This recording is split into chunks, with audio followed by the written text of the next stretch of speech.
Oh, hey kids. You know, I'm just here working on our clock here at the schoolhouse. Our clock is broken, and it's really important that we're able to tell time so that we can make appointments or catch the bus, whatever it is that we need to do.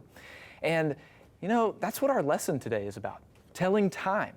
And we're going to be able to tell time on a clock like this, which is called an analog clock.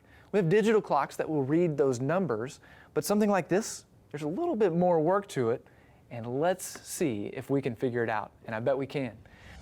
All right, so now as we look at this clock, we can see a couple of different things right away, and you see these different, what we call hands of the clock. So there's a shorter hand and there's a longer hand. Well, the shorter hand is the hour hand. So it tells us what hour we're in. So if I'm looking at it right now, I can see, well, the short hand's pointing right at the 6. So I must be in the hour of 6.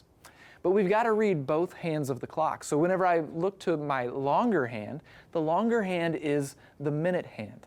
And so it's pointing straight up. And anytime it's pointing at that 12 and going straight up, it's going to be on the hour.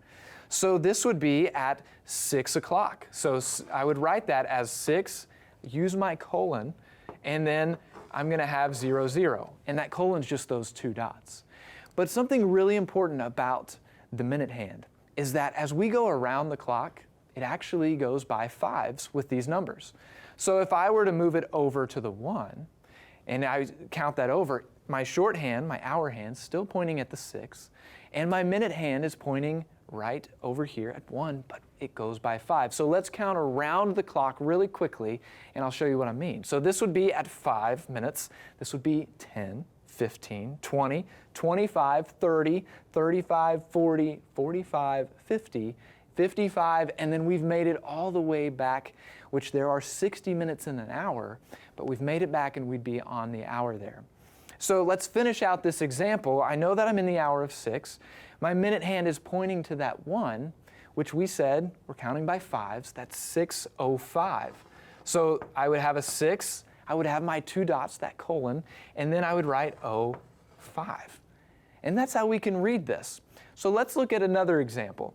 Let's say I move this clock to here now, okay? I can see, hey, that short hand is going towards the 4. So I know that the hour is in 4, but then look at my minute hand. That longer hand is not up on the hour anymore, so I've got to count, remember, by 5s. So 5, 10, 15. So this would be at 4:15. Now something really important to remember is that there can be an AM or a PM. AM means it'd be in the morning time, and PM is the afternoon or evening. So let's say if it was 4:15 PM, maybe I just got home from school because that would be in the afternoon. Keep practicing, and you guys are going to be able to do this, telling time on any clock that you see.